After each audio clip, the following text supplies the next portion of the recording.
আমি দলিল দিতেছি এই উম্মত জাহান্নামে দুজক থেকে পুলসেরাতের থেকে পয়রা গেল ডাইরেক্ট দুজকে যাবে না।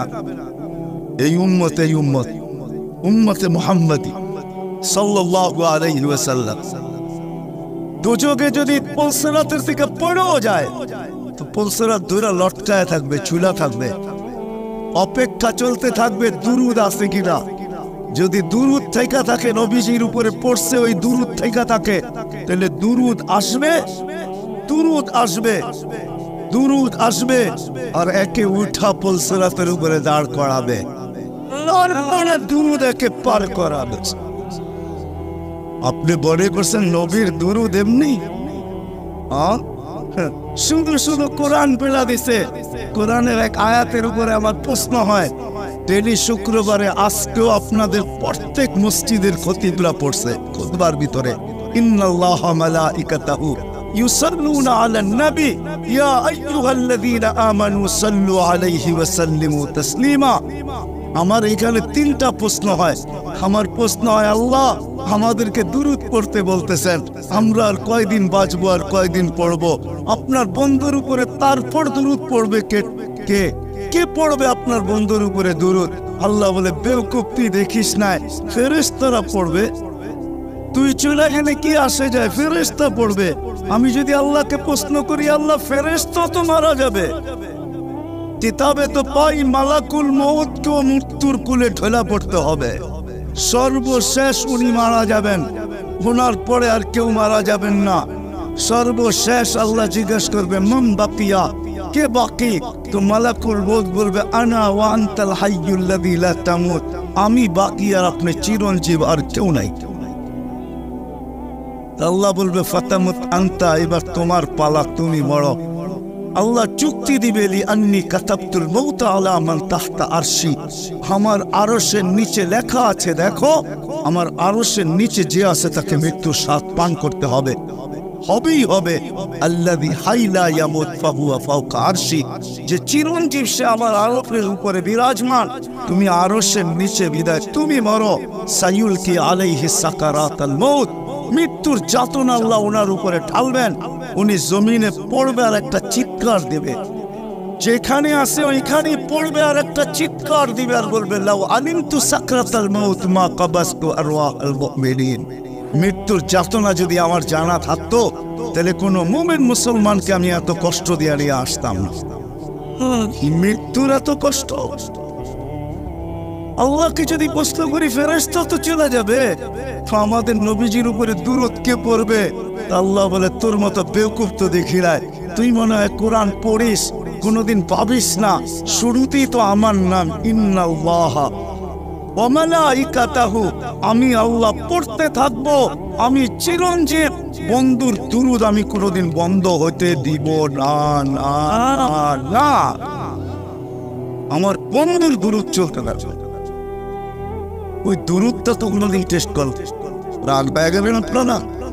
আমি কুমিল্লা বেশি আসি না, একবার আসছিলাম মনে হয় আপনাদের ঈদগাহ মাঠে নাকি, একবার আসছিলাম, আর দ্বিতীয়বার আসছি শহরের। এর আগে আর আমি কখনো আসি না, এটা আমার দ্বিতীয়বারই। জানি না এটা শেষ হয় কিনা, তৃতীয়বার আসা হয় কিনা এটাও জানি না। বাঁচলে তো আসবো, রিজিক থাকলে তো আসবো। এই জন্য দরুদ তো কোনোদিন আমি টেস্ট করলাম না, দোয়ায় কুনুত তো করলাম না, দোয়ায় কুনুত তো করলাম না। অথচ ডেলি তো আমি পড়ি, 18টা অঙ্গীকার করি আল্লাহর সাথে, 18টা দোয়ায় কুনুদে 18টা অঙ্গীকার আছে, 18টা অঙ্গীকার। কয়টা? রাগ হয় না কিন্তু, আজ পর্যন্ত কোনো আলেমও ভাবে কিনা আমি জানি না, দোয়ায় কুনুত পড়ে আর পাবে কিনা যে আমি আল্লাহর সাথে অঙ্গীকার করতেছি। 18টা অঙ্গীকার দোয়ায় কুনুতে, কয়টা আমি পুরা করতেছি? তো যেটা আমার বোঝানোর ছিল, যেটা বুঝাইতে চাইতেছিলাম, যে আমি তো কোনোদিন টেস্ট করি নাই। তো আমাদের নামাজই কি? আল্লাহ নামাজের জন্য ডাকেন না, আল্লাহ তো কথা বলার জন্য ডাকেন। আল্লাহ নামাজের জন্য ডাকেন না, এই উম্মতকে আল্লাহ জান্নাতের চাবি দেওয়ার জন্য ডাকেন, চাবি দেওয়ার জন্য।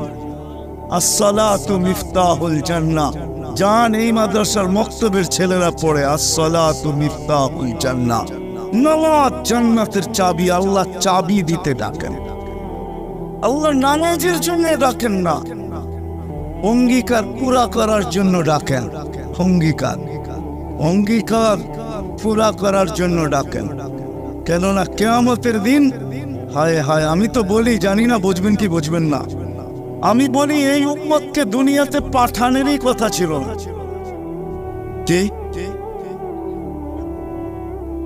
অনেক কিছু মিলাইলে দেখা যায় আমাদেরকে পাঠানেরই মনে হয় কথা ছিল না। নাহলে এত ছোট জীবন দিবেন কেন? 60-70 বছর, কত কাউকে তো হাজারও দিলেন, ঠিক না? আমাদেরকে 60-70 বছর দিয়ে কেন পাঠাইলেন?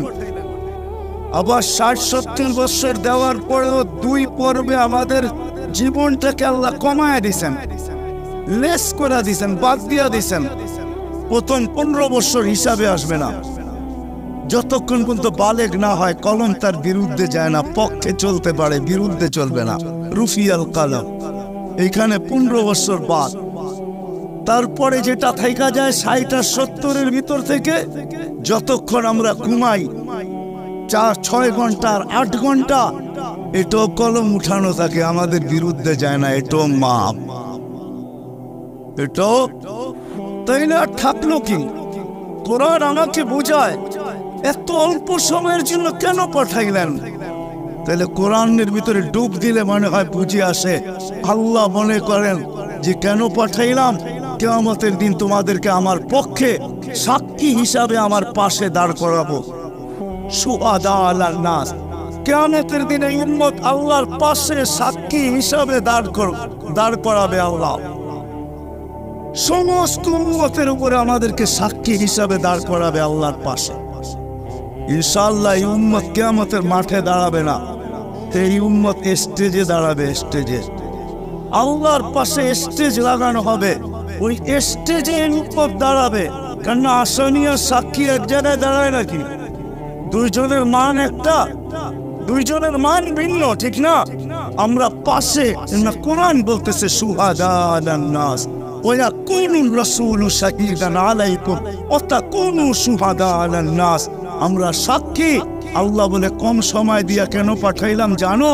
কিয়ামতের দিন কেউ প্রশ্ন করতে পারে যে এরা যে সাক্ষী হিসাবে দাঁড়াইলো, এরা তো দুনিয়াই দেখে নেয়, তাইলে আবার সাক্ষী হবে তো হবে কি কইরা? ওই দিন যেন আমি বলতে পারি এদের পা উঠায়া দেখো, এরা এখনো দুনিয়ার মাটি লাগানো আছে, যদিও কম সময়ের জন্য। মনে হয় আমাদেরকে দুনিয়া পারাবের জন্য আল্লাহ পাঠাইছেন। অনেক সময় বলে না, আরে আপনার টাইম নাই, তাতে কি এসে যায়, আমার বাড়িটা পাড়ায় চলে যায়। আল্লাহ বড় এই জন্য পাঠাইছেন যেন আমরা দুনিয়াটা পাড়ায় চলে যাই। অল্প সময় দিয়ে আল্লাহ পাঠাইছেন, বেশি সময় আমাদেরকে দেন নাই, শুধু নবীজির কারণে। এই জন্যই তো আমি বলি, জানি না বলবো আমরা একমত হবে কি হবে না। এই উম্মত দুনিয়ায় আসারই ছিল না। এই উম্মতকে আল্লাহ বাছাই করা, প্রথম তো এই উম্মতকে 3 বার আল্লাহ কুদরতি হাত লাগাইছেন এই উম্মতের উপরে। জন্ম লগ্নে একবার খালাকতু বিয়াদিহি, দ্বিতীয়বার কুদরতি হাত লাগাইছেন হুয়াজতাবাকুম, বাছাই লগ্নে দ্বিতীয়বার আমাদেরকে আল্লাহ বাছাই করছেন। বাছাই সমগ্র মানব জাতির ভিতর থেকে আমাকে উঠাইতে উঠাইতে কত কুঠি উঠানোর পরে মনে হয় আমি আল্লাহর কুদরতি হাতে আসছি, আর আল্লাহ বলছে যা, তোকে উম্মতে মুহাম্মদী বাছাই পড়বে। তৃতীয় আল্লাহর কুদরতি হাত লাগছে আমাদের উপরে। আল্লাহ আমাদের উপরে চিহ্ন লাগায় দিছেন। চিহ্ন বুঝেন, যেন কিয়ামতের দিন হারায় না যায়। আল্লাহ সাহাবা জিজ্ঞাসা করছে, ইয়া রাসূলুল্লাহ, সমগ্র মানব গোষ্ঠী উঠবে, আপনি আমাদেরকে খুঁজে পাবেন কি কইরা? তা আল্লাহ রাসূল হাসতেছিল আর বলতেছিল, চিহ্ন লাগানো আছে, চিহ্ন। কই সেই চিহ্ন আবার কি? করলাম মুআজ্জিরিনা মিন আসারি সুজুদ, তোমাদের নামাজের জায়গা উঁচুর জায়গার থেকে নূর ফুটা বাহির হবে, আর কারো বাহির হবে না। আমি নূর দেখা চিহ্ন তোমরা আমার, আমি ডাইকা ডাইকা কাছে নি। চিহ্ন লাগায় দিয়েছেন কুদরতি হাত দিয়ে, স্টিকার লাগায় দিয়েছেন কুদরতি হাত দিয়ে। স্টিকার চিনেন? কোম্পানির লেবেল আছে, এই যে লেবেল লাগায় দিছে কোম্পানি। আল্লাহ আমাদের উপরে লেবেল লাগায় দিয়েছেন কুদরতি হাত দিয়া। কুনতুম খায়রা উম্মাহ, এটা লেবেল, এটা স্টিকার, লেবেল লাগায় দিয়েছেন তোমরা খায়রে উম্মাহ। আফসোস কোত্থেকে যাবি আমি হারায় কত দূর চলে গেছি। প্রথম স্বাধীনতা দিছেন আল্লাহ শিক্ষাগত, দ্বিতীয় স্বাধীনতা দিছেন আল্লাহ পেশাগত, তৃতীয় স্বাধীনতা আল্লাহ দিছেন মত আদর্শগত। স্বাধীনতা যদি না দিতেন সব আল্লাহ, আর আপনি টক শোতে বসে বলবেন আল্লাহর বিরুদ্ধে, আর আপনি চিৎকার দিয়ে বলবেন গড ইজ নাথিং। না, অস্তিত্ব কে দিছে? পক স্বাধীনতা, যেটা মত আদর্শের স্বাধীনতা দিছে আল্লাহ। এই জন্য কিচ্ছু বলেন, শুধু অপেক্ষা করেন, অপেক্ষা। কোরআনও বলে ফান্তাযিরু ইন্নী মাআকুম মিনাল মুনতাযিরিন, আমি অপেক্ষা করতেছি, তোমরা অপেক্ষায় থাকো। আল্লাহ কিসের অপেক্ষা? ইদা জা আজালু, সীমারেখা আসতে দেরি, আখাযনাহু বাগতাতান, তোমাকে আমি ছো মাইরা উঠাইতে দেরি করব না। লা তুসআলুনা আনিন নাঈম, তারপরে তোমাকে একটা একটা জিজ্ঞাসা করব, তারপরে দেখি তুমি যাও কোথায়, কোথায় যাবে। তো সত্য এটাই, মত আদর্শের স্বাধীনতা, যেটাকে বলে কি বলে মত আদর্শের স্বাধীনতা আল্লাহ দিয়েছেন, আদর্শগত স্বাধীনতা। নাইলে নাস্তিক হওয়ার কোনো প্রশ্ন ছিল। অস্তিত্ব দিবে আল্লাহ, আপনি বলবেন আল্লাহর বিরুদ্ধে, এটা পসিবল ছিল না, ইম্পসিবল। আল্লাহ দেখায় দিয়েছেন 2020-এ, দেখায় নাই? কি দেখাইছে?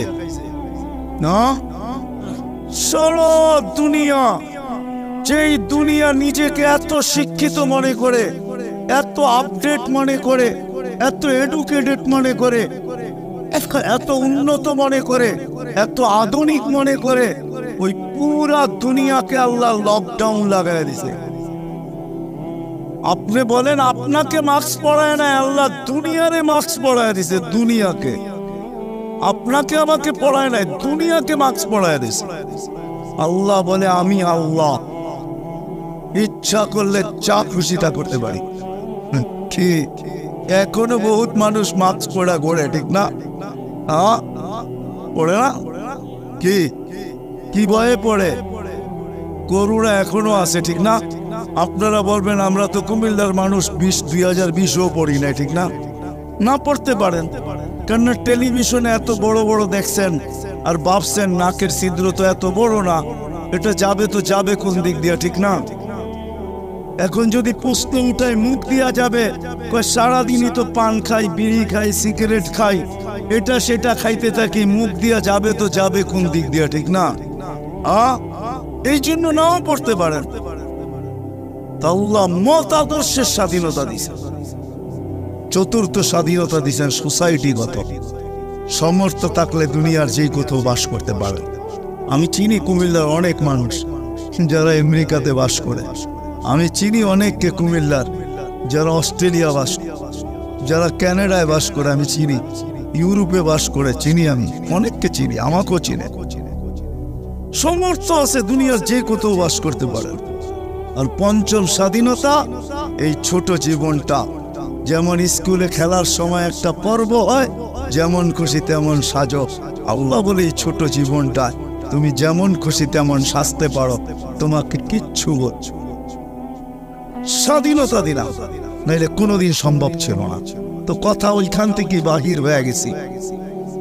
যতক্ষণ পর্যন্ত আল্লাহ আল্লাহ রসুলের কাছে আকর্ষণের পাত্র না হব, আর আকর্ষণের পাত্র হব আমলের দ্বারা।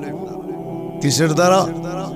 আর আমল জীবনে আসবে দ্বীনি কথা যত বেশি একাগ্র চিত্তে শুনবো, মনোযোগ সহকারে শুনবো, আর দিলে কাঁদবে, তখনই আমল আসবে। আর আমলের দ্বারা আমি আকর্ষণের পাত্র হব। তখন বংশ কি আল্লাহ দেখবেন না। কুমিল্লার মানুষ, কথা শেষ দিকে চলে আসছি আমি, 6 বার আমি বেলালের বাড়ি দেখছি, 6 বার। রাদিয়াল্লাহু তাআলা আনহু। আমি 6 বার ইথিওপিয়া গেছি, 6 বার। এই চোখ থেকে পানি 6 বার চড়ছে। শুধু বাড়ি দেখা, ব্যক্তি তো দেখি নাই, কোত্থেকে দেখবো? সে তো অনেক আগে চলে গেছে, তার দেশের মানুষগুলা দেখছে। কিন্তু একটা অনুমান হয়েছে, একটা এটাকে কি বলে, এতটুকু বুঝতে পারছি যে 1400 বছর আগের বেলাল কেমন ছিল। আজকের মানুষগুলাই যখন পছন্দ হয় না, তো 1400 বছর আগেরটা কেমন হবে? আজকের ইথিওপিয়া আদিস আবাবা রাজধানী ইউরোপের সাথে টক্কর লাগায় উন্নত হইতেছে, ইউরোপকে পিছিয়ে রেখা দিতেছে। তাইলে আজকেও যদি মানুষগুলা পছন্দ না হয়, 1400 বছর আগের বেলাল কেমন ছিল? কিন্তু বেলাল যেখানে ওইখানে কেউ নাই। কেমন আকর্ষণের পাত্র, জমিনে চললে জান্নাতে পদধ্বনি মতো জান্নাত। আল্লাহর রাসূল কানে শুনা ঈসা বলছে, বাবা রুখাইয়া বেলাল এত বড় আকর্ষণের পাত্র কি করে হইলে জান্নাতে তোমার পদধ্বনি? তাও আমার আগে আগে, পিছিয়ে হয়তো তাইলে বাইরে নিতাম, আমার আগে আগে দেখতে তো ছিলাম না, তোমাকে পদধ্বনি শুনতে ছিলাম। জিবরিল আলাইহিস সালামকে জিজ্ঞাসা করলাম, আমার আগে কে? তো হাসি দিয়া বলল, আবদুকা বেলাল, আপনার গোলাম বেলাল। আয়েশা বলতেছে, হারেস বিন নোমান, তুমি এত আকর্ষণের পাত্র কি করে হইলা? বলছে, কি ইয়া রাসূলুল্লাহ, জান্নাতে ঘুরতেছিলাম, তুমি তাহাজ্জুদে কোরআন পড়তেছিলা, আমার রাত্রেই সফর ছিল, আমি রাত্রেই পৌঁছে গেছি এখানে, আর রাত্রই ছিল, সময়কে আল্লাহ থামায়া দিয়েছিলেন, রাত্র ছিল, জান্নাত ভ্রমণ করতেছিলাম, লাউড স্পিকারে তোমার কোরআন শুনতেছিলাম। জিজ্ঞাসা করলাম, হারেস এখানে আসলো কি কইরা? তো জিবরিল আলাইহিস সালাম হাইসা বললেন, ডেলি রাত্রে পড়ে আর আমরা শুনি। জিজ্ঞাসা করলাম, এই মর্তবা পাইলো কি করে হারেস? সে কয়, মার পায়ের তুলার বদৌলতে, মার খেদমত করা। আজকালকার সমাজের যুবকরা তো সন্তান মা বাবার খেদমতই করতে চায় না। বললে আবার কুমিল্লার মানুষ রাগ হয়ে যায় কিনা জানি না। হ্যাঁ, কুমিল্লা আসতে এই জন্য মনে ওঠে, হয় ওই দিনের কথা মনে ওঠে যেদিন পুলিশ লাইনের সামনে সন্তান বাপকে গুলি করে মারছে। বুঝা গেছেন না? বুঝা গেল নাই? মারে নাই? বুঝা গেলেন? আমি তো ভুলি নাই আপনাদের এই কাহিনী। কুমিল্লা দিয়ে গেলেই আমার মনের ভিতরে ওঠে যে হয় কোন সমাজে জন্ম নিলাম, কোন দুনিয়াতে আসলাম। আপনাদের এই কুমিল্লা করছে, নেটে সার্চ দেন, দেখেন লেখা আছে, পত্রিকা উঠছে, মিডিয়া আসছে। বাকিগুলা বাদিয়ে দিলাম, ঐশীর কথা বাদিয়ে দিলাম, ঠিক না? ঐশীর কথা বাদিয়ে দিলাম। সন্তান কোথায় আসলাম আমি? সন্তান মা বাবাকে গুলি করে হত্যা করে, হায় হায় হায়, অথচ মার খেদমত করে হারেস বিন নোমান। আরেকটা মনে উঠলো, এই জন্য বলতেছি, মুসা আলাইহিস সালাম আল্লাহকে জিজ্ঞাসা করছে, আল্লাহ আমার জান্নাতের বন্ধু কে? কয় কসাই। আপনি আমার সাথে এমনই করেন, যেটা জিজ্ঞাসা করি সাথে সাথে জবাব দিয়ে দেন। আমি আর কসাই মিল হইল কোথায়? আল্লাহ বলে, সিদ্ধান্ত এটাই, ওয়াকাউলুনাল ফাসাল, আমাদের সিদ্ধান্তই সিদ্ধান্ত। আচ্ছা ঠিকানা দেন, যায় দেখি কি আমল করে। তো যায় দেখে, হ্যাঁ কসাই। সারাদিন গোস্ত বিক্রি করে যখন বাড়ি যাওয়ার পালা আসছে, তো গোস্তের একটা টুকরাকে নিয়া কিমা বানায়া পুটলার ভিতরে নিয়ে দোকান বন্ধ করতেছে। মুসা আলাইহিস সালাম বলতেছে, তোমার বাড়ি মেহমান হওয়া যাবে? অবশ্যই যাবে, কিন্তু শর্ত আছে, আমি ডাইরেক্ট বাড়ি যাব না, আমার সাথে চলো। তো বলছে ঠিক আছে চললাম। যা ঢুকছে এক ঝুপড়ির ভিতরে, খুব পরিপাটি সুন্দর, কিচেনে যে ঢুকা রুটি বানাইছে, তরকারি পাক করছে, রুটিকে চুবাইছে তরকারির ভিতরে। তারপরে এক খুনখুনে বৃদ্ধাকে বুকে টেক লাগায় বসাইছে, পিঠ লাগায় বসাইছে, পিঠ বুকের সাথে লাগায় বসায় নেওয়ালা বানায় বানায় খাওয়াইতেছিল। মুসা আলাইহিস সালাম দেখতেছেন, কেননা ওনার অভিজ্ঞতা ছিল খিজির আলাইহিস সালামের সাথে বেশি প্রশ্ন করা, 3 প্রশ্নই ওয়াকাউ। আল্লাহর রাসূল বলছে লাউ সাবারা মুসা লা আলিমনা কাসীরাম মিনাল খায়র। মুসা আলাইহিস সালাম যদি আরেকটু ধৈর্য ধরতেন তাহলে আমরা আরো তথ্য জানতে পারতাম। তো উনি বুঝে গেছেন চুপ থাকাই ভালো, কিচ্ছু জিজ্ঞাসা করেন নাই। যখন খাওয়া দাওয়া শেষ, পরিপাটি শেষ, শোয়া দিয়া এখন বলতেছে পাশেই আমার বাড়ি, চলো আমার বাড়িতে মেহমান থাকবে। এখন আর চুপ থাকতে পারেন না, তো বলতেছে শোনো এই বৃদ্ধা কে? আমার মা। সকালে যখন যাই তো পরিপাটি করা যাই, খেদমত করা যাই, বিকালে যখন আসি তো আগে মার খেদমত করি, তারপরে নিজের ঘরে যাই। তো বুঝলাম, কিন্তু তুমি খেদমত করার পরে মা জানি হাত উঠে কি বললো? খুনখুনে বৃদ্ধা তো দাঁত নাই, বলছে দূর বাদ দাও পাগল মা। যখনই খেদমত শেষ করি তো হাত উঠায় বলে আমাকে মুসার, আমার সন্তানকে আল্লাহ জান্নাতে মুসা আলাইহিস সালামের সাথী বানায়া দিয়েন।